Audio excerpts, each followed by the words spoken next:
Hello everyone and welcome back to SAFC Fan TV in another edition of Thursday Night Live. Joining myself tonight on the panel, we have Jack Shields. Jack, how are you doing? I'm doing pretty well. I'm doing all right. Been to the gym earlier and looking forward to another hour talking about my favourite thing, Sunderland AFC. That's lovely. We're also joined by Terry, the Madness Steak. Terry, how's your day been? You been up to much? Yeah, I ran to work, ran home. So, yeah, that's about it, really. You're in much better shape than I am, then, if you're able to run to work and back. We are also going to be joined by Jacob Kirkbride, who was running a little bit late with us as soon as he can. As always, we are live, so if you'd like to join us in the live chat, make sure to get yourselves in there, read out as many comments from there as we can. Already in there, hello to Dan Humphrey, Reese, Peter Salkfield, Las Palmas, Mackham, David Walker, Mick Griffiths, Thin SFC, Johnny Cool is in there. Hello to Tony Lee as well. Alan Robinson in the live chat as well this evening. Lads, we're going to start off with the obvious talking point, really. A 1-1 draw against Rotherham United on Tuesday night. We're going to get on to sort of whether it's a good point or not later on, but in terms of just the overall performance, Jack, I'll start with you. What did you make of it? I didn't think we played that well, to be fair. I thought overall in the 90 minutes we didn't really have many chances for a home game. Failed to test the keeper. I don't think we had a shot on target, did we? I don't think so. No. Lots of possession gifted away. And I think really, I don't think we were awful, but I just think we came up against a better team. I think Rotherham are just a little bit better than us. I don't think the gap's massive, but we played a team that were physically stronger than us, quicker, got the ball down and really knew how to win the game. And really, I thought we showed good fights to get a point. We don't get me wrong. Obviously, I'm happy with the point. We showed good fighting character to come back when we hadn't played well. I always think that's a sign of a team going places if you don't play that well, but you can still get results from the game.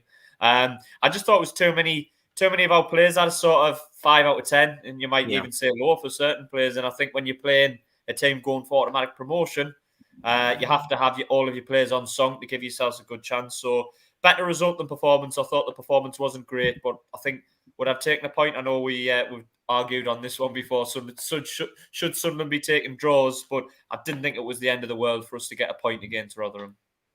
No, I did really want us to win because I think if we had done, then going into Saturday, the nerves are a lot easier. But going to Morecambe knowing we might have to pick up all 3 points doesn't really put us in the most comfortable position, really. I just thought Rotherham sort of made their game. They were able to put their stamp and their mark on things and make it a game that suits them more than we did.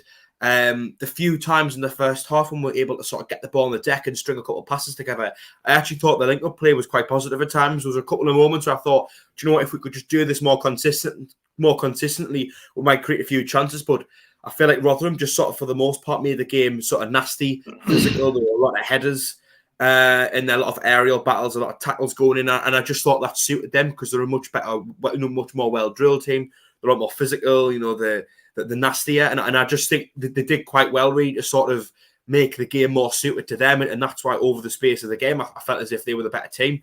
Terry, yourself then, what do you think of the performance? Well, I just want to say I can't see the live chat, so I don't know if anybody's saying anything. So you have to keep us up to date with the chat. But the performance, I wouldn't settle for a point, but I was happy with the point, if you know what I mean. Before the game, I wouldn't have settled for the point, but after the game, I'm like, yes, we got away with that one. I thought Rotherham raised the game for this one. They haven't been playing that well over the last few weeks, and they raised the game for this one. They were definitely more physical, definitely bigger in size. They were the rough and tumble sort of thing in our faces from the very first moment. We played more of a defensive midfield than we normally did. So it's a bit of a catch-22. Do you go with more flair players from the beginning, possibly get beat 3-0 against a good side, or do you think, why you go more defensive and then maybe bring 1 or 2 flair players on towards the end? Because we always seem to last the 90 minutes pretty well in most of our games now. So if other teams like Rotherham were getting tired towards the last 10, 15 minutes, we were always going to come into our own then because we've got fresher legs, better players on the bench to come on. So I'm happy at the end of the day with the result, but the performance wasn't great. But sometimes you just got to sit back and say, look, we played against a better side on the night and we got away with a point. So overall, happy with a point, but I wouldn't have settled for a point before the game. Yeah, you mentioned that the sort of the starting lineup with a couple of problems there. There were a lot of criticism. I think he made 4 changes just before I come to you on that, Jack. Just going to quickly go back to the live chat. Hello to Super Alan Rowland, who joined us in the live chat. Alan Robinson in there as well. Richard Northage. Hello to Emma Hansen as well, friend of the show. Darren Hopper is in there as well. Plenty of people in the live chat. Tam and Dean SAFC as well. Hello to you. Jack, the starting lineup then made a lot of changes really from a side that beat Cambridge 5-1, and I think put in a very convincing, comfortable performance. Was that the right thing to do?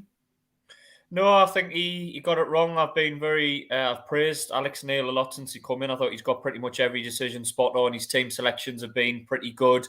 And when he hasn't made the right team selections, he's recognised it quickly and altered it. And we've had lots of late goals and late changes in games. And you think, well, that come off, and he seemed to have got it spot on. But I think for the first time, kind of an hour before kick-off on Tuesday night, I looked at the lineup and I thought, I'm not sure on that one, because really, I get probably what he was thinking. He's probably looked at the result earlier in the season, saw Rotherham physically dominate us and batter us all over the pitch, really, hammer us 5-1 down there, and probably thought, I'm not having that happen up here. He's probably looked at it and thought, I want to stop them from playing and I want to match them up.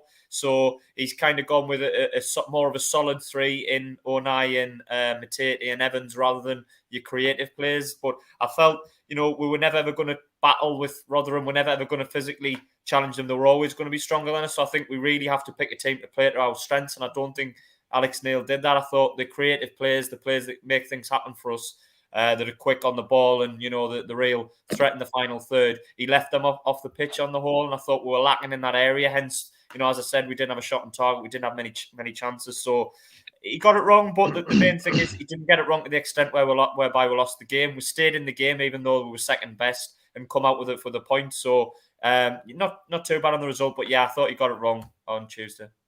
I think it was a pretty sort of safe selection, wasn't it, really? Obviously, you got 3 centre-halves in there as well with the 2 wing-backs. Then Evans and Matete in midfield. There wasn't many sort of forward-thinking players. Often the last few weeks, even when we have went with 3 centre-halves, the 2 wing-backs have then been pretty attack-minded. Seen Roberts play there against Cambridge. Jack Clark's been put there quite a lot.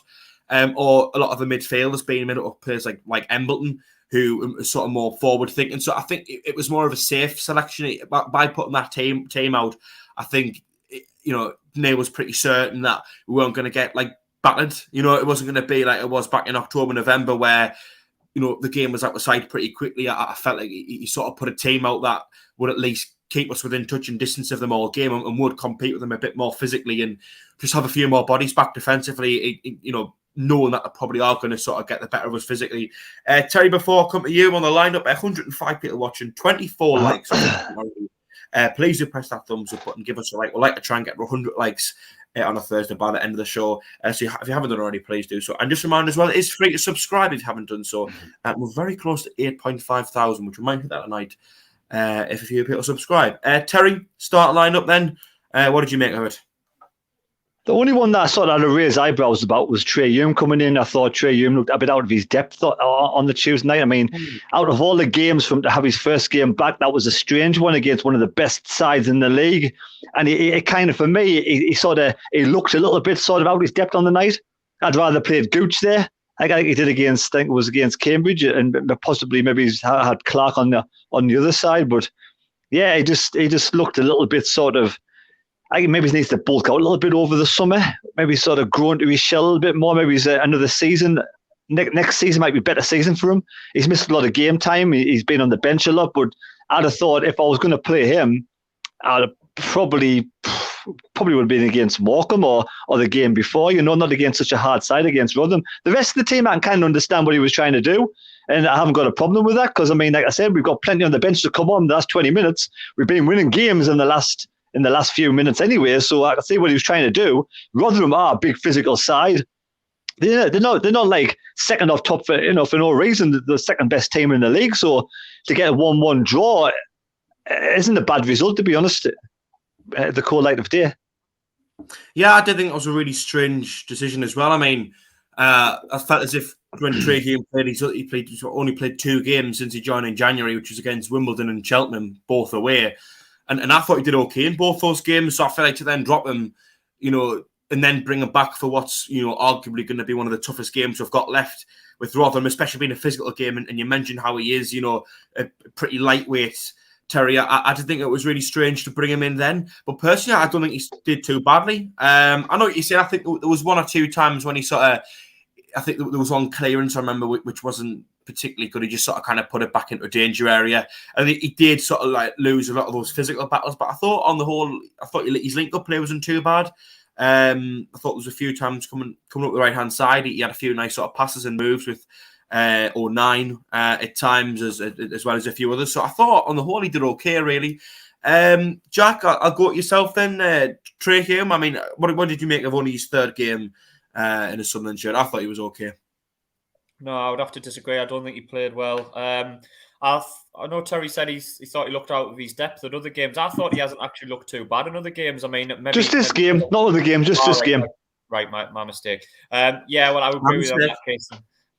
I would agree. I thought he looked poor, but he wasn't the only one that was poor, to be fair. I think maybe bringing him back a bit earlier. He is still only young. He's still getting to speed with English game. I know he came over from Ireland, and you know what I mean. It's still probably a standard above what he was playing, and he might go on to be a good player. But we have got a lot of young players in the squad, haven't we? That give them time and let them develop. This is still probably early in the footballing careers, so not just physically, technically. A lot of players will get better, but this is kind of the first chance we've got to look at them when they're playing for us. So I think he will go on to be a better player. But yeah, I thought he was a bit out of his depth. He didn't really shine. But as I say, he wasn't the only one. I thought there was a few had a poor game. I thought Matete had a poor game. And there was a few others that you were looking at watching, thinking, we've had too many, like I say, 4 5s out of 10, in terms of if you're giving them marking. So yeah, it wasn't the only one, but I'm sure he'll improve. Yeah, I agree with you on Matete. I mean, he got the yellow card pretty early on in the game, which sort of meant he was only put in with like half a tackle, and really, you can't really fully commit to his defensive work. But on the ball, he was just so sloppy, giving it away needlessly. In situations where you would just think it's easy to keep the ball. Didn't really win any battles, which is only a small lad. You could probably expect against Rotherham. They're all pretty big, really. But no, I just think that. For someone's only third game, I just thought, especially in the first half, there were a few moments down the right-hand side where he put a couple of tackles in, and I think he did well to sort of link up particularly well with 09 and Broadhead a couple of times. There was a couple of nice little passing movements, and I just saw, considering he's been thrown into the deep end, really, he managed okay. He certainly wasn't one of the worst performances of the evening. If you look at the bottom left-hand of your screen, you will see we are now joined by Jacob Kirkbride, present as ever. Jacob, would you like to tell everyone why you're so late? Last minute work stuff to sort, mate. But apologies. I'm here. I'm looking forward to the show and previewing what is hopefully not our last game of the season. How are you doing, Jacob? Anyway, have you had a good day that aside? Yeah, relatively all right. Just a few last minute things to sort later on in the day, but no, not too bad, mate. Not too bad. Thanks for asking. We're still on Rotherham at home on Tuesday night, a 1-1 draw. What did you make of it overall, Jacob? Frustrating game, but at the same time, Jack, if you offered me a point before the start of the game, I would have taken it. I think it was a case of, we potentially underestimated Rotherham a little bit. I didn't agree with Alex Neil's team selection. I thought it made us sit back a little bit more in terms of the system we were playing and in terms of the players that we had on the pitch. I think the likes of, was it Callum Doyle, Corey Evans, Jay Matete, players that would, obviously aside Callum Doyle, Matete, players like that like to drop deeper, 09 as well. And yeah, I think we were set up in order for us to not lose the game rather than win. But at the same time, it's a sign of a team that, can push forward and get the job done if you're going to play poorly, but also come out with a point against a side who are above you in the league and are fighting for automatic promotion going into the last day. Iffy performances, I think, like you mentioned there, Jack, was it Jay Matete? I think his game was sort of off it after he picked up the first yellow. Try Hume, to be honest, I think, judging by the way he played, I think he was surprised to be in the starting lineup himself. But overall, I didn't think he was too bad. I think when he gets the ball, you can see a player in there over time. I think it just depends on how much Alex Neil sees in him, because I'm assuming he was a Lee Johnson signing. He has got pace on the right-hand side. I think he can develop over time. But I think I wouldn't have started him last night. I think it was a bit of a risk, but yeah, Broadhead, Stewart isolated, but yeah, overall, I'm still satisfied with the point, Jack. Just roll on Saturday. Yeah, fair enough. Quickly going back to the live chat, Mick Griffiths in there says it was a hell of an own goal, which I think we'd all agree with. Johnny Cool says Morecambe are fighting for the lives. This will not be easy. Emma Hansen says we made them look good. Tam's on there asking what happened to the new studio. Well, Tam was saying what we're going to do, but we are coming to you via the means of StreamYard in the meantime. Stevie Johnson as well says we worked hard and never stopped. Great ball into the danger area. Always causes problems. Mick Griffiths says he was surprised with the lineup as well. Will Allen said he was worried about the lack of fullbacks, and Doug Beers on there says going to be an exciting day watching all the scores, which I think if you're neutral, it'll be exciting, but I think for us, we just want to get it sorted, don't we, and just sort of do our work, get the win, and it'll all be fine. Rounding off from Tuesday night then, have we all got a man of the match? I mean, Jack mentioned there, I think it's pretty hard to give when there were a lot of sort of average 4 or 5 out of 10 performances. Jacob, I'll start with you. Tough one, to be honest, but you know what, I thought when Jack Clark came on, I thought he added something different. I think he added a bit of quality we were lacking in the last third. I think he wanted to take his man on. He wanted to strive forward with the ball and put in a tremendous cross for the goal that, well, we didn't score, that they ended up putting in the own net. The same geezer scored twice on Tuesday night. But yeah, Jack Clark, I thought he done very well coming on Tuesday night. So I'll give it to him, Jack.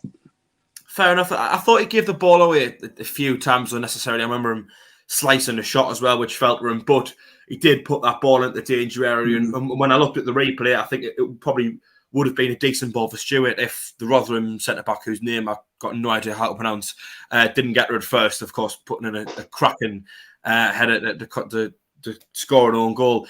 Terry, have you got a man of the match from Tuesday night then? I think it's pretty hard to pick anyone out, really. I thought Bailey Wright had a decent game. I thought, personally, I liked when Pritchard come on. I thought he upped the pace a little bit. I thought he put his, he sort of changed the game a little bit, sort of swung towards Sunderland's favour. And the free kick, so it was pretty close, to be honest. But yeah, I'll just give it to Pritchard, to be honest. Yeah, I think for 2 games running now, I know we didn't review the Cambridge game, but I would have given it to this same person as well. But I'm going to say a Gooch.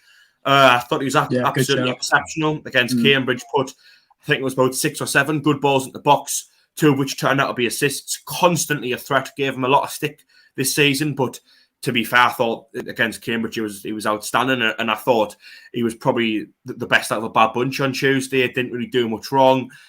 Pretty busy down the left-hand side. So yeah, I thought Gooch played quite well. Jack, you got a man of the match yourself?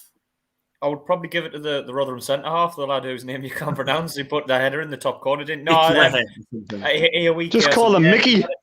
Michael, we'll go with Michael. No, in all seriousness, there wasn't many, was there? I don't think I could have come away and thought any Sunderland player had a good game. I thought Embleton did okay when he come on. I thought he looked lively.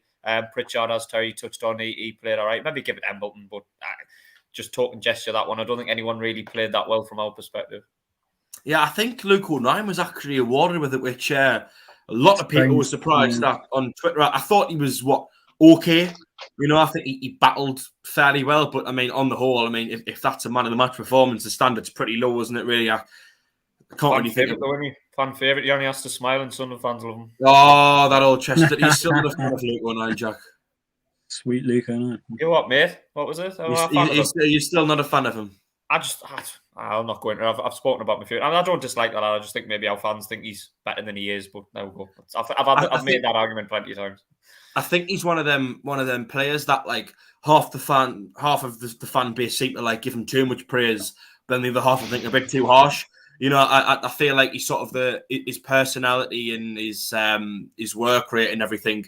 Just somebody that hits the right note, and I think sometimes might view him through rose-tinted glasses a little bit, and even I can sort of can fall into that category at times and maybe give him a bit more praise than he deserves. But I think there's some fans who then sort of go, well, he's just smile merchant, you know what I mean? He doesn't really deserve the praise because he just kind of just sort of smiles and people only like him because he works hard. But anyway, there's a lot of people on the live chat asking if Philly is doing a show in Morecambe. Emma Hansen on that as well says, Jack, is Philly doing a show? And funnily enough, yes, he is. And Philly has very kindly asked if I would like to give it a mention tonight. So if you're going down to Morecambe on Saturday, Philly will be available. He's doing a show at Johnny's Bar It's a 5-minute taxi journey from the stadium, or you can walk there in 20 minutes as well. Doors open from 9. I think Philly starts around about 11:15, I think, but it's open from 9. They do breakfast as well. So if you want to get yourself in nice and early, have a breakfast. And if you want to start drinking at that time in the morning, if you're that way inclined, well, good luck to you. I'm sure you'll have a very fun day. So yeah, if you would like to go to Philly show, if you're in Morecambe, and as well, if you haven't got a ticket for the match, Johnny's is still the place to be. You never know what's going to go on over there. Quickly going back to the live chat. Doug B says, let's call it bottle date and see who's going to bottle it. Eddie Bambra says Hillsborough on the Monday night semi-final. I'm sure that would be a very good atmosphere down there. Alan Rowland says he didn't rate Doyle. He's over-ambitious and he lacks the speed to get back. DJ Sizzler Watson joined us in the live chat as well. Says, evening boys, I couldn't believe Embleton was left out. Gooch, man of the match for him as well. Because we didn't sort of review the Cambridge game on the channel, because we didn't go live on the Sunday, I just wanted to sort of give a quick mention that I know it was a little while ago with it being Saturday. What I want to put out there is what do we all think of that? I mean, personally, Terry, I'll start with you. Again, the 5-1 win against Cambridge. I know it was a pretty early red card, which might have had an impact, but for me, on the whole, I felt as if that was the most convincing, comfortable performance I've seen probably since we beat Sheffield Wednesday 5-0 just after Christmas. And you are muted, Terry, as well. Let's see how long he finds the. I was just saying, Jack. That's it, What? Jack. Anyway, yes, Cambridge. It was an easy win, but like you said, for me, it was the red card straight away. It put them out the stride completely, and they were kind of sort of. I wouldn't say they're sort of packed up for the season, but their season's basically over. So with that red card and also their season almost basically being over, that was sort of the combination to go and win the match comfortably. And then they were never in the match, to be honest. I mean, apart from their goal when we're 2-0 up, I thought we could have scored at least 10 goals. It was that comfortable for me. Was it the most comfortable match in the season? Probably was. But again, because you're playing against 10 men, so I would take it with a pinch of salt, to be honest. Yeah, that's what I said. Take it with a sort of a very small pinch of salt, really, because there has been games previously this season we haven't dealt well with red cards, and of course it didn't mean the game's over. But I think to be given to have a penalty only about 11 or 12 minutes into the game, and the player gets sent off as well. I felt like if that penalty went in, there wasn't much chance for Cambridge to really get back in. I just thought, especially because we started off quite well. Jack, I'll go to you next. Cambridge, just to kind of cover it a little bit, really. One of the most comfortable performances we've had in, I think, all season, really. Were you pleased with it? Yeah, I thought everyone played well, didn't they? Complete contrast to Tuesday night, really, wasn't it? You could have picked 6 or 7 players for man of the match on Saturday. Looked good going forward, creative. Created plenty of chances as well. Quick. I thought the tempo and the speed that we played at against Cambridge was excellent. But the red card did kill the game. I think really I was expecting a tight tussle, really. An edgy win if not nothing else. But the red card meant we had more space. Cambridge had to graft and run a little bit more, and I thought they tired completely in the second half. And yeah, their motivation's never going to be the same as Sunderland's. We're still playing at the end of the season, aren't we? We're fighting for points, whereas it's hard to play football with flip-flops on, aren't they? Their minds are on the summer holidays and where are they in the league mid-table? They've had a pretty good season, to be fair.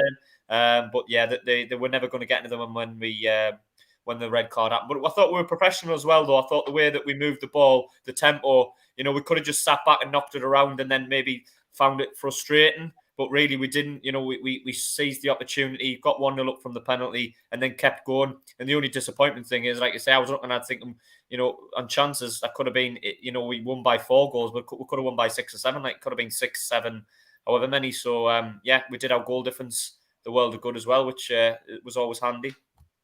Yeah, Terry, before coming to you, trying to see 140 people watching, 56 likes. So if you haven't already, please do give us a thumbs up. See if we've got 100 before the end of the night. And if you haven't already, please do consider subscribing. We're very close to hitting 8,500 subscribers. Hopefully, we're going to do it tonight. Just quickly going back to the live chat, hello to Ian Barron, the Darlington fan, who's a bit of a regular on there now. He's here. Mick Griffiths, clearly very happy with the Morecambe show, says woohoo, Jack lad. And Jay Woodhead is on there as well, says up the South Yorkshire Mackham Stodgy, yeah, whatever that means. Terry, I'll go to you then. The performance on Saturday against Cambridge, one of the most comfortable we've seen, really. Do you mean Jacob? Terry, you've already been to me. Apologies. Thing is, Terry, you've got a bit of a blurry camera at the minute. I don't know if you've picked up on it. And normally that's Jacob, isn't it? Sat with all the steam in his room. So I just got a bit confused. Jacob, open the window. Saturday, very comfortable performance, wasn't it?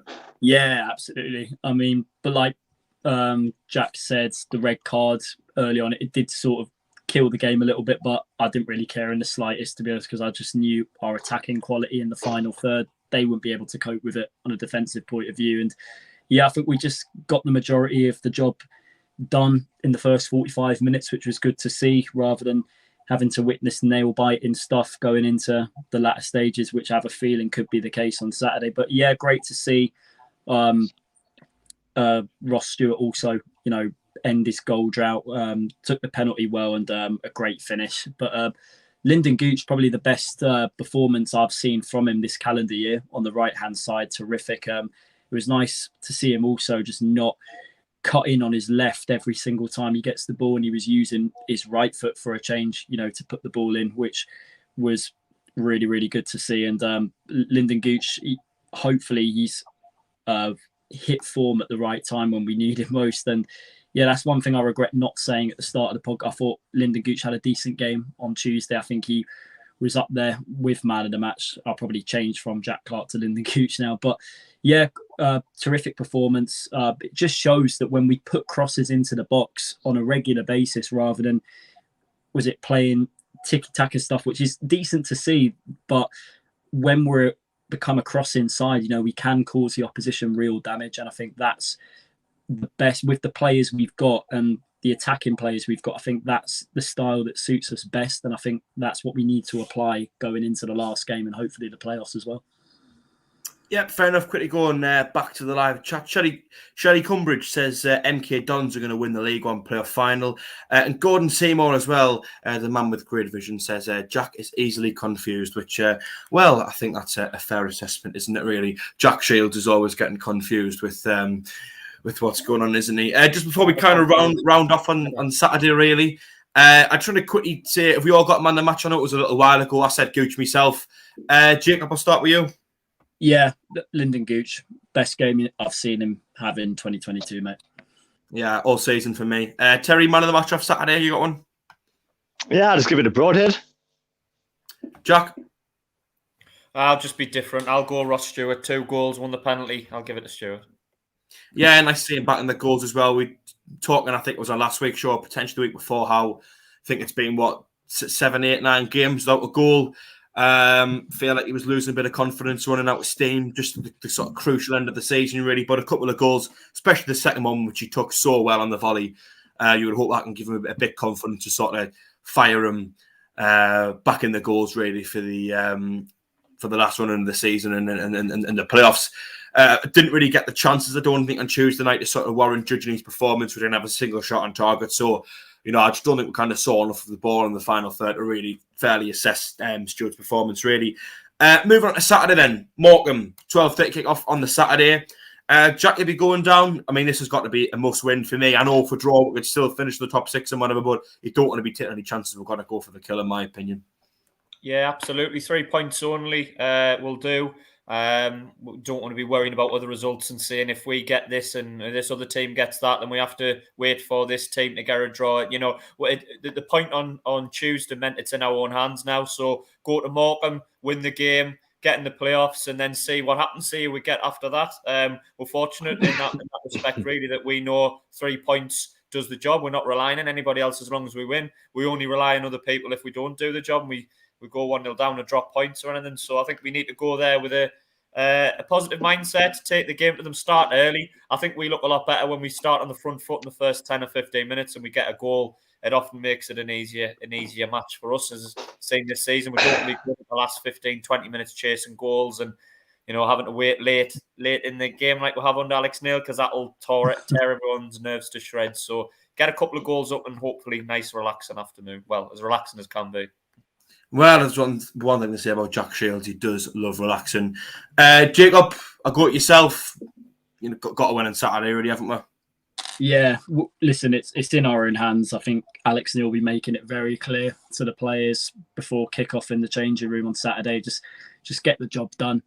Don't think about what's going on elsewhere. But I think that there was a funny post made on Twitter today. A funny thing that our fans could potentially do if I think Gillingham, who are currently in the relegation zone, if they're getting beat off Rotherham and the Morecambe players sense that from our end, they could potentially take their foot off the gas a little bit. But no, I don't believe that in the slightest. I think it will be technically their cup final as well. That teams down there, whenever Sunderland are in town, they want to frustrate us. They want to make sure that their key talented players have good games against us and can use their quality to full effect. So it will be a tough game. I mean, there's a chance Morecambe could still go down, but listen, let's just go and get the job done, mate. I don't care if it's a scrappy game and it wins it by like a scruffy goal from a set piece or something. Just get the job done, mate.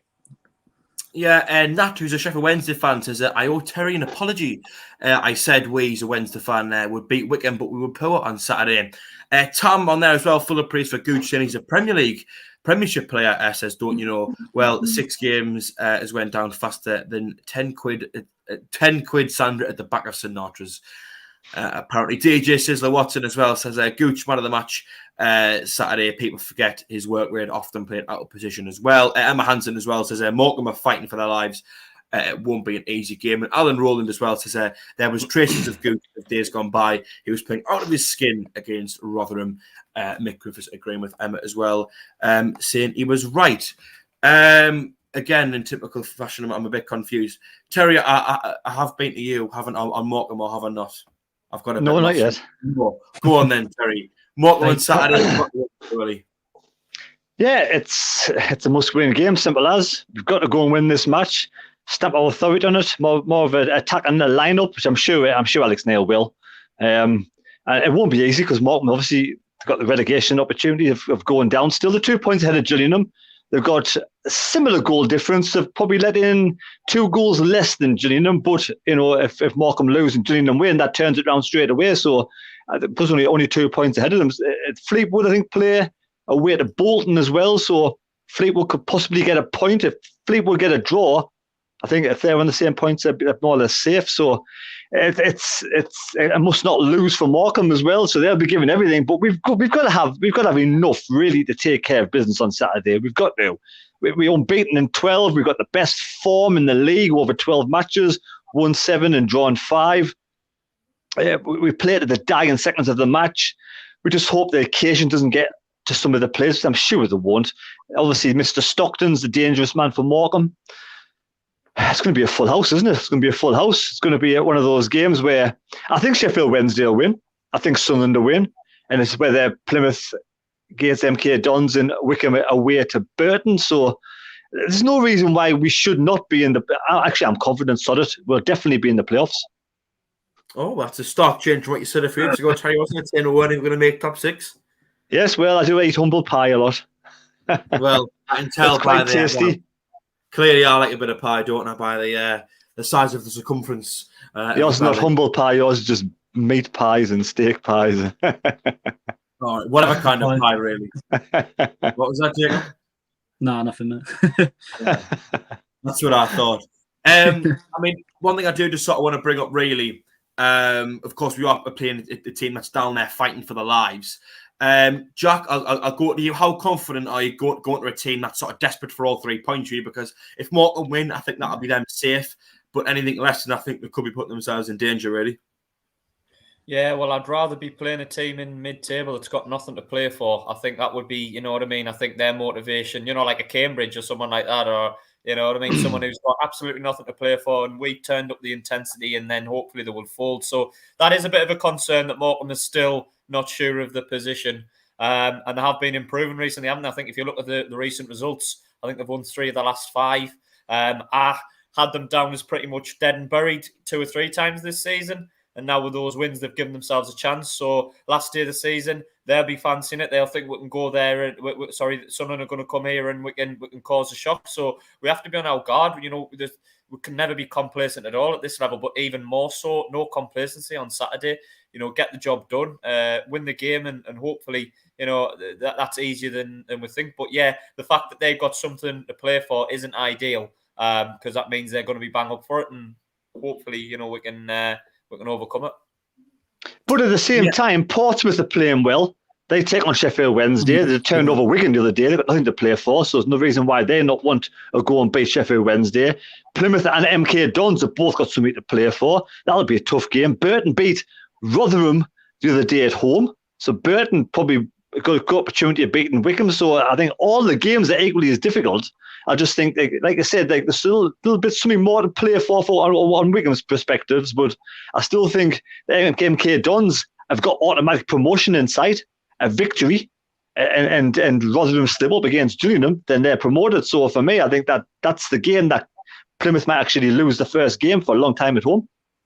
See, personally, I just feel like we're so much of a better team when we're playing against someone who also wants to kind of attack us. And I think Morecambe aren't just going to sit back because I do feel like a draw isn't really going to be enough that to come to me. It could keep them up, depending on how other sort of results go. But I feel like with how tight it is down the bottom, Morecambe are going to want to win. So as much as they might take a little bit of a back seat and still hope to hit us on the counter, I don't think it's going to be the typical sort of game that we're suffering where teams have put 10 men behind the ball, the centre half on the halfway line, they'll waste time, they'll kick us to bits.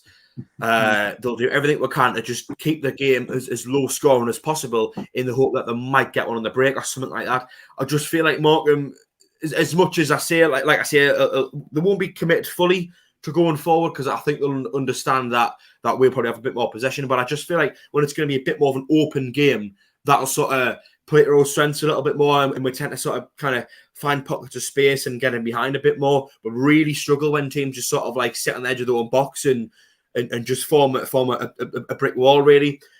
Jacob, I got yourself then. How confident are you going to a side that's fighting for the lives down the bottom? I do agree with you in a sense, Jack. When we're up against sides who have got something to play for a little bit more, it does bring the best out of our players. That depends, though, on the team we put out.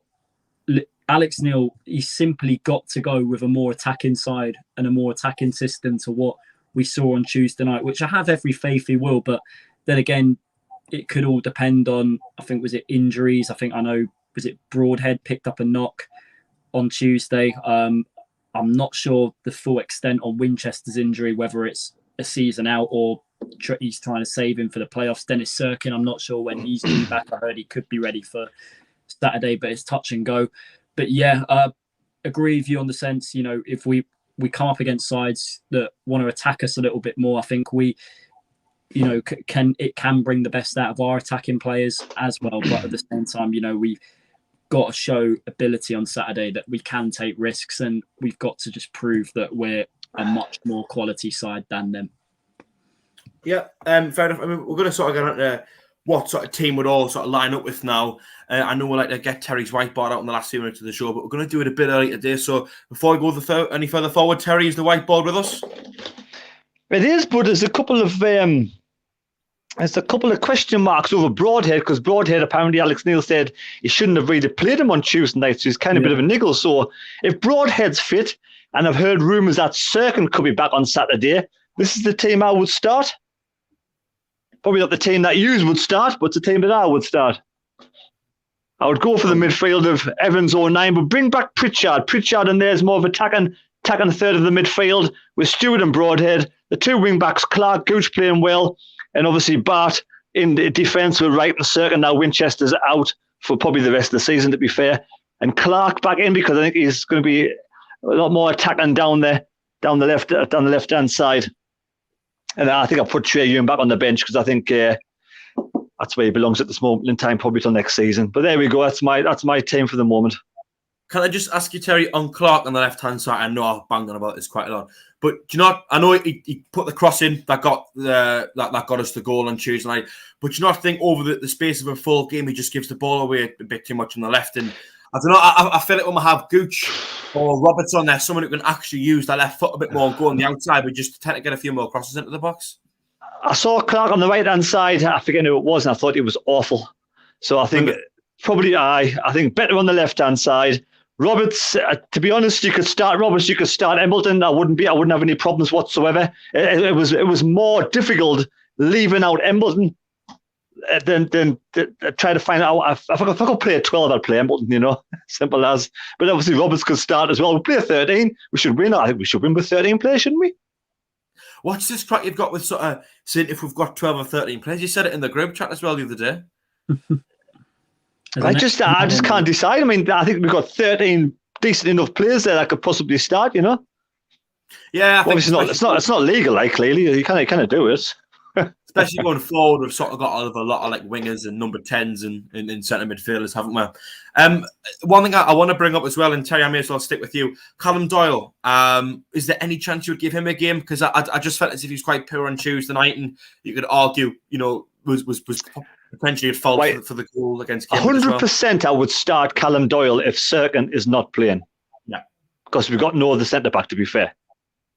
It was Jamajli. I seen Jamajli warming up the other day as well. So, but obviously he's not in favour with Alex Neil. So I think Doyle would. I mean, I've got nothing wrong with Doyle starting. I mean, we got to draw a game. Let's put in perspective. We got to draw against Rotherham. Rotherham, second best team in the league. Surely Doyle can perform against Morecambe. Surely. Yeah. Jack, I'll go to you then. Of course, sort of roughly what team is it you'll be looking to play against Morecambe? But as well, I just want to sort of focus on Callum Doyle because he came back into things recently. I just thought he got so much stick on Tuesday night. I think he struggled with the physicality of the game. So your thoughts kind of going into Saturday? I haven't been impressed with him recently. I thought he was decent earlier on in the season when things was going well and we didn't have much pressure. But now when the games is ramping up and we're seeming to, particularly on Tuesday night, and I think he looks a bit shaky. But the problem is, if you're playing three centre backs now, he does kind of get in, really, doesn't he? Like Terry had him down as potentially in, and I think if you're picking Bailey Wright and Bath, and the obvious one alongside them is Callum Doyle, but I just think he's looked a bit iffy. I think he gets in because of the system, but I think if I was only playing two centre backs, I would probably go Bath and Wright, and I wouldn't have him in. But like I say, he fits the system at the minute, so he probably gets a game. Yeah, fair enough. I'll go to you then, Jacob. Callum Doyle, does he start for you on Saturday? And what else kind of would you be roughly looking at ahead of our fixture? It's a difficult because I'm going back to that time when we beat Wigan away 3-0. I'm pretty sure that Doyle was in the squad that day, but then again, he favoured starting Jamajli, who'd never really started a league game before, and you know he came in and done a solid job that day. So I wouldn't necessarily rule him out of potentially coming into the side, but that all what Terry said, it all depends on how fit Serkin could be going into that final game. In terms of moving further up the pitch, I think Pritchard, like I've said this numerous times on the live streams here on a Thursday night, you start him for his set piece capability. You know, even when we could be on the back foot, you know, if we get a foul on the edge of the box, he's just got such a brilliant right foot, you know, to curl a ball into the top corner, even when we're not playing at our best. You know, he's done it twice this season and taken his goals really well. Embleton, I think, got to come back into the side. I think he was unfortunate to be left out on Tuesday night against Rotherham. Embleton, I think he's now starting to prove what type of player he can be, and he's showing his quality like he showed when he was on loan at Blackpool in the second half of last season. But Broadhead, I'm not sure whether he may want to risk him for this game, depending on how serious his injury really is. I think it was his groin he was holding when he came off on Tuesday. So Clark could potentially come in and he could tweak it and go with two wide players and a front three and Stewart as the main man. But yeah, the likes of, for me, Pritchard, Embleton, I think have definitely got to come back in. Fair enough. Astronaut Kaz has just put something on the live chat as a starting line. It will be 3-4-1-2. Patterson in goal, Hume, Bar, Wright, / Cirkin, Roberts, Pritchard, Evans, Gooch, Embleton, Stewart, and Broadhead in there for them. Alan Rowlandson's going back to work, so best of luck, Alan. I hope your shift finishes in the best way I can. Thank you for tuning in. Tom says if young Hume can start shooting his miles, you can get a kick. Richie Stubbs in there as well says, highlights, I hope you're okay. Asks, Terry, are you doing a vlog on Saturday as I can't stream the match as I'm taking my son to go watch Wrexham play for his birthday? Unfortunately, I'm at work till about 11 o'clock, half 11, so I'll be doing the live stream instead. Oh, well, at least there'll be something if you look forward Keeping to. up to date with the other scores coming in. Exactly. Life's always good when you've got a Terry band. could be like Jeff Stelling, can't he? And there's been another goal at Hillsborough. Get his green screen Soccer Saturday in the background. Yes, life's always good when you've got a mistake stream to look forward to. Score predictions then for Saturday. It's going to be a very nervy one. I hope we're all going for a win. Jacob? 3-1 to the lads. 3-1. I'm going to go with 2 on myself. Be a tight game. I don't think it'll be easy. I think there'll be a lot of nerves surrounding it. Terry, score prediction for yourself? Yeah, I think there'll be a lot of nerves surrounding Morecambe as well. I'm going to go 3-0 Sunderland. Oh, very confident. Jack, yourself?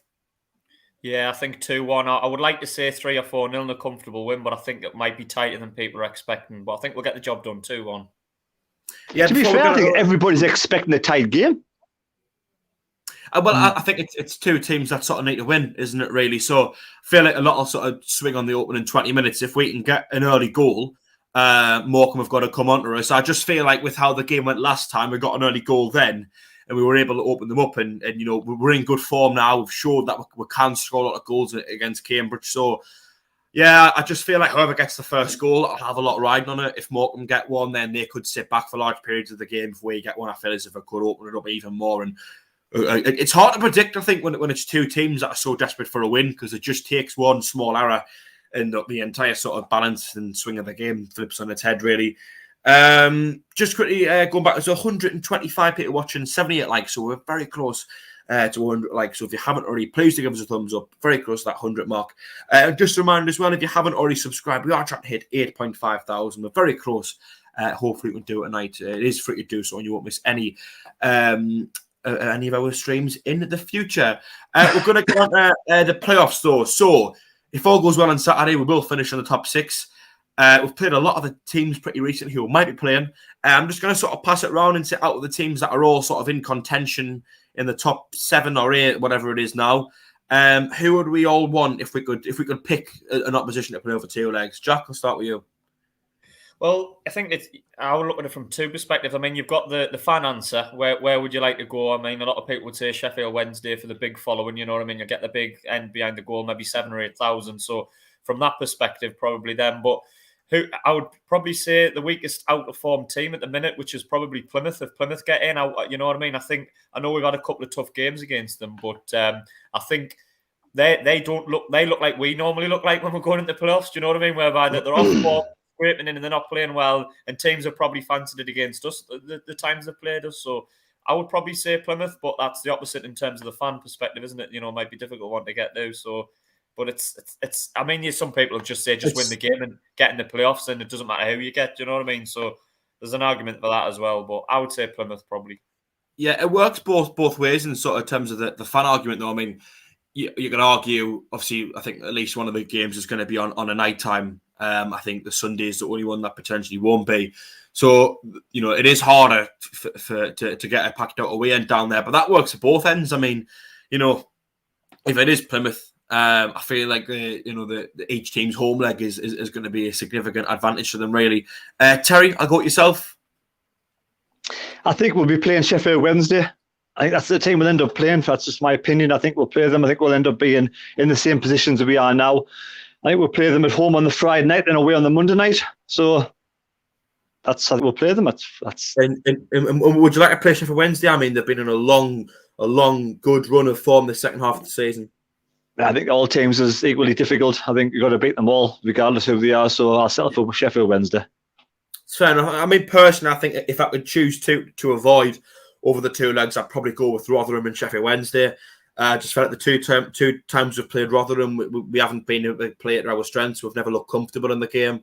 They've always sort of made it about them, made it nasty, tough and physical like they did on Tuesday night. Whereas for Sheffield Wednesday, I just think they're on such a long, good run of form this second half of the season. I know we're back at them, beat them 5-0 just after Christmas, but I feel like since then there's been the full half season and they've just sort of from then went on a really good run and picked up form and went on such a good run. And now I think they're a completely different side. To play this all season, they're probably in the top two. Jacob, yourself, have you got a team that you particularly like to play? Nah, bring any of them on, Jack. That's the motto you've got to go into the playoffs with. Listen, regardless of whether I want this team in the semi-final, this team in the, you're going to have to play them eventually. You're going to have to play the best, whether it's a team who have luckily got in there who are bang out of form, or whether it's a team that deserves to be in there who are bang in form. You're going to have to play them and beat them if you want to win promotion anyway. But going by what you said, Jack, if you're basing it on form, I would say Plymouth over two legs. And I think I'm going to be positive. I want a decent spectacle in the final. So I'll say Sheffield Wednesday in the final and Plymouth over two legs. It'd be a cracking spectacle. Good choice of words there, Jacob. Just quickly going back to the live chat. Philly on there says, Jack still needs a ticket for Saturday. Yes, purely selfish, but I'm just going to throw it out there. If anyone does have a ticket that they want to sell or get rid of, feel free to email the channel SAFC Fan TV 73 at gmail.com, as a couple of us are still looking for a ticket if we can find one. I know that's a long shot, really. I know that tickets are like gold dust for this game. They're in high demand, but there are a couple of us on the channel wanting to head down. So if anyone does have a channel and they are willing to offload it, then we'll be more than happy to pay whatever money and make it down there and pick it up.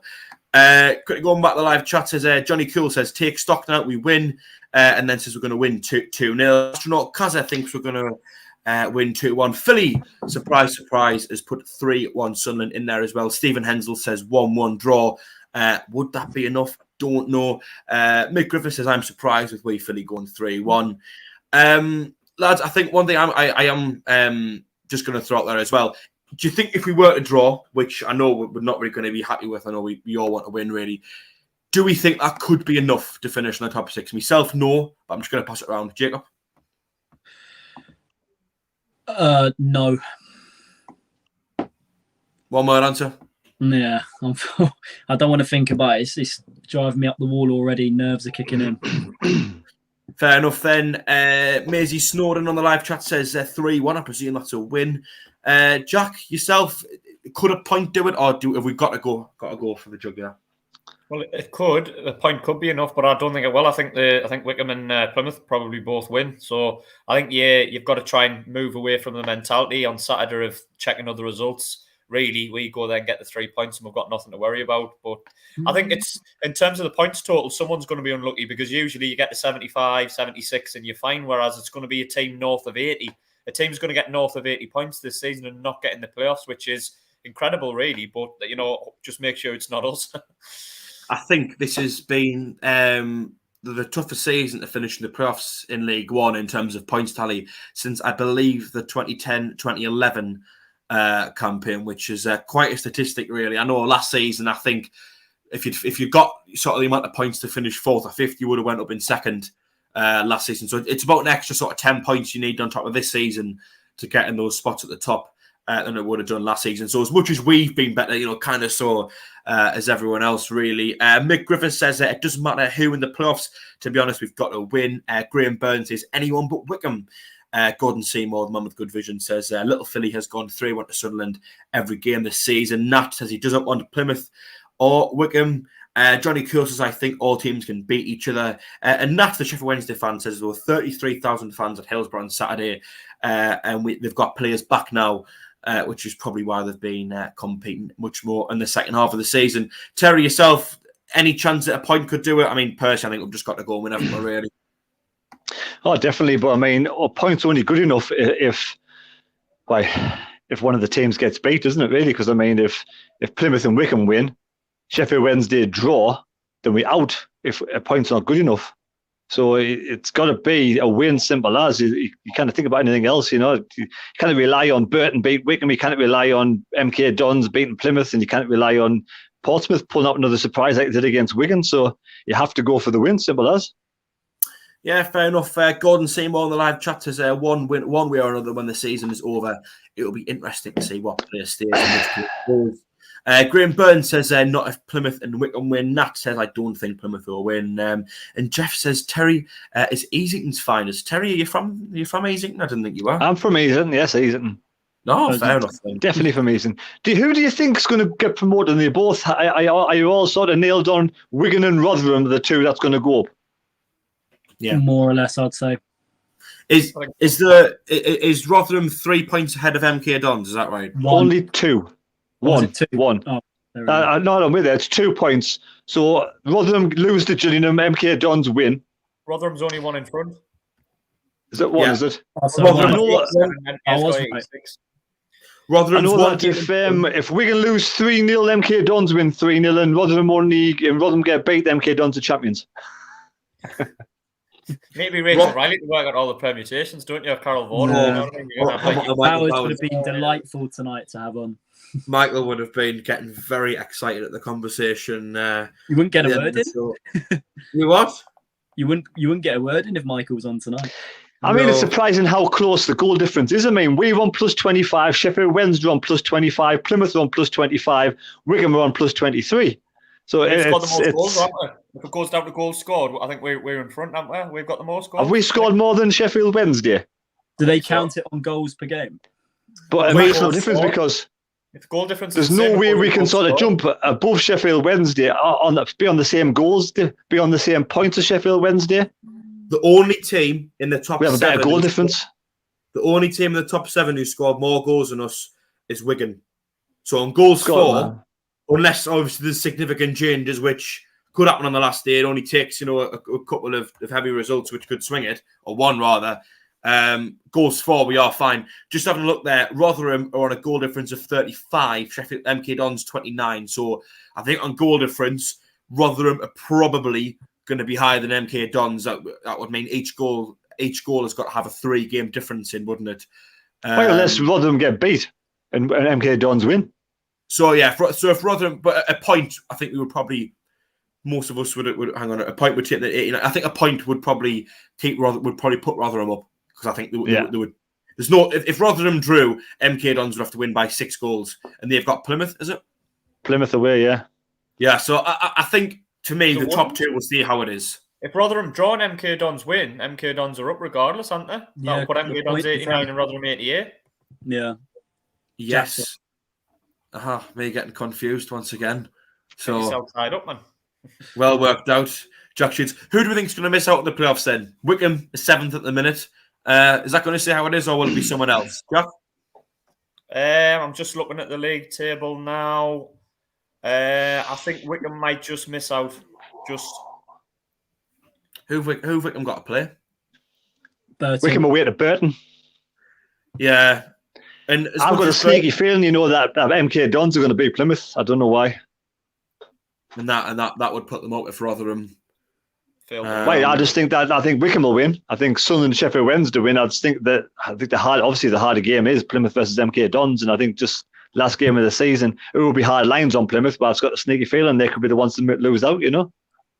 Yeah, may as well round off on this conversation. Then Jacob, who's going to miss out in the playoffs?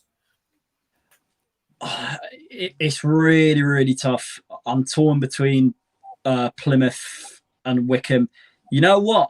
I have a feeling MK Dons will go to Plymouth and get something. So I'm going to say Plymouth. Fair enough then. Terry, yourself, who's going to miss out in the playoffs? Yeah, I'll say Plymouth as well. But I wish all the teams all the best at the weekend. Yeah. May the worst team on the day get kicked out of the playoffs.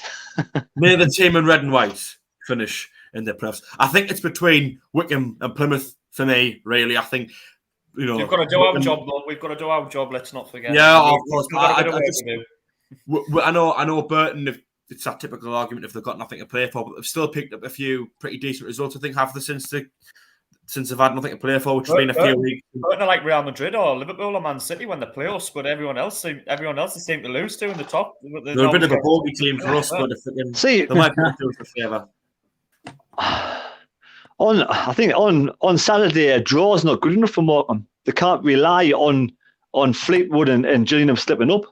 I know they're thinking, Gillingham are playing away to Rotherham. Rotherham is bound to beat Gillingham, but it doesn't go that way, does it? And Morecambe they've got to go for a goal. So that hopefully will play into our hands a bit more. Which I feel like could play into our hands with them sort of wanting to push on a little bit more. Just means it's going to be a bit more of an open game. And I think when a game's more open, we tend to find the space a bit better and create a few more chances, get behind a bit more and get a few shots on goal and score a few more goals. Anyway, lads, we are going to round it off there. Is this going to be the final Thursday Night Live of the season? Well, let's just hope it doesn't come down to a fucking stupid referee. Because that one during the week wasn't very good, was he? Was Bobby Madley? He's managed. I know, he was pretty awful. He was pretty awful. He wants to retire. On that note, I think we'll leave it there. Jack, would you like to deliver that classic line that we all love to hear at 8 p.m. on a Thursday evening? Keep the faith. See you later, lads and lasses. Hey, Jacob Kirk, glad you like saying keep the faith. Sorry, I thought he was going to start singing "We'll meet again." Don't know when. There we go. I'm only joking. Sorry, no. Jacob. Would you like to say good night, everyone? Whatever happens on Saturday, guys, going into the game, keep the faith. For myself, I'd like to say thank you everyone for watching. Hopefully, let's all put our fingers crossed we do get that one on Saturday, finish on the top 6, go and storm the playoffs and get in Championship football next season. But I tell you what, Terry, you're going to have the last word tonight. Would you like to sing us out? Unstoppable. We're unstoppable today. We're unstoppable. Let's take 3 points on Saturday. Come on. Bye-bye, everyone.